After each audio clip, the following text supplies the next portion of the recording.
Brasil em xeque. Hoje em Brasília, um julgamento tenso que pode referenciar a prisão de um ex-presidente da República. O Supremo Tribunal Federal se reúne para julgar o habeas corpus preventivo de Lula.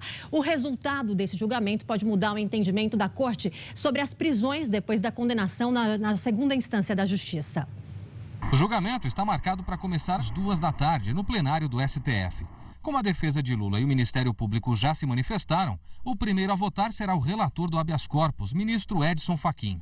Depois, os votos seguem a ordem do mais novo para o mais antigo integrante da corte. A última a se manifestar é a presidente Carmen Lúcia.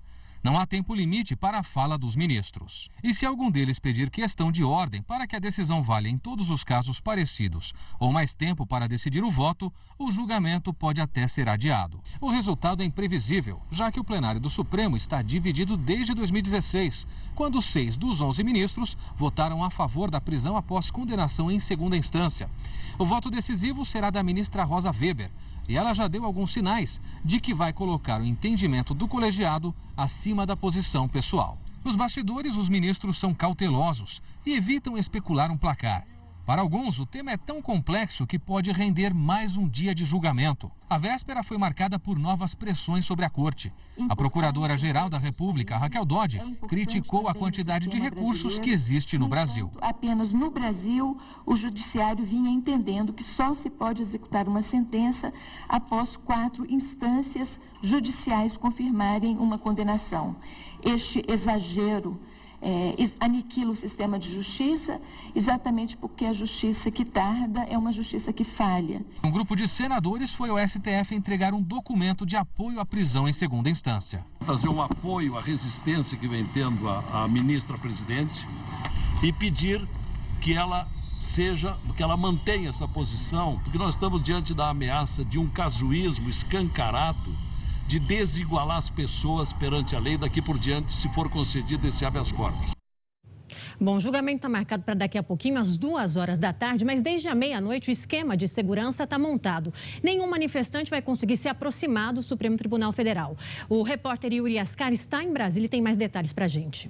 Olá, o julgamento está previsto para começar às 14h, aqui no Supremo Tribunal Federal. Mas o esquema de segurança já foi montado desde a meia-noite de hoje. A área central de Brasília está isolada. A circulação de veículos no eixo monumental, que é a principal via de acesso à esplanada dos ministérios, ao Congresso Nacional, ao Supremo Tribunal Federal e também ao Palácio do Planalto, já está proibida aqui a circulação de qualquer tipo de veículo. Os manifestantes também não vão poder se aproximar do Supremo, vão permanecer na Alameda das Bandeiras, em frente ao Congresso Nacional do outro lado da esplanada. Bonecos infláveis também estão proibidos. Caso a maioria dos ministros do Supremo decida pelo habeas corpus preventivo ao ex-presidente Lula, ele só poderá ser preso depois de esgotadas todas as possibilidades de recurso, também no Superior Tribunal de Justiça e aqui no STF. Se a decisão for contrária, Lula já poderia ser preso. O ex-presidente foi condenado pelo Tribunal Regional Federal da 4ª Região a 12 anos e 1 mês de prisão, pelos crimes de corrupção e lavagem de dinheiro,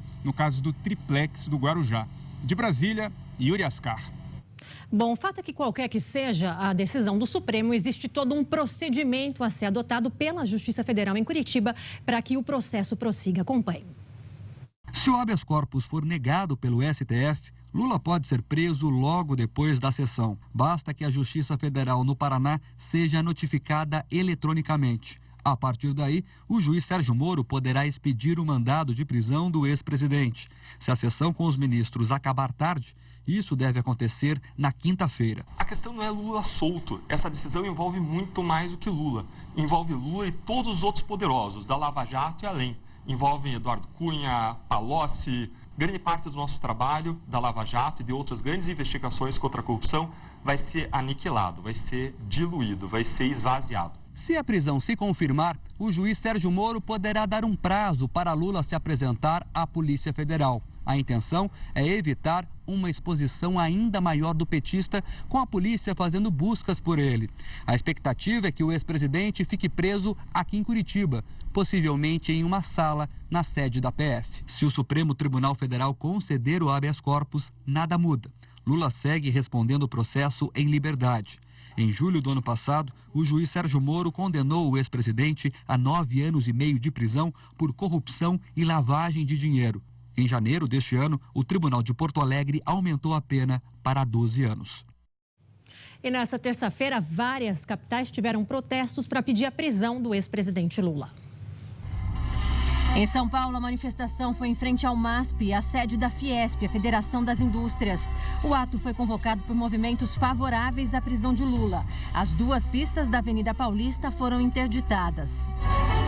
Manifestantes se reuniram também no centro de Goiânia e levaram cartazes em apoio à Lava Jato. No Rio de Janeiro, centenas de pessoas ocuparam 3 quarteirões da Avenida Atlântica em Copacabana. Já em Belo Horizonte, a Praça da Liberdade, ponto tradicional de protestos, foi tomada pelos manifestantes. E em Curitiba, uma bandeira verde e amarela foi estendida no calçadão. Os manifestantes deram apoio à força-tarefa da Lava Jato e pediram a prisão do ex-presidente Lula.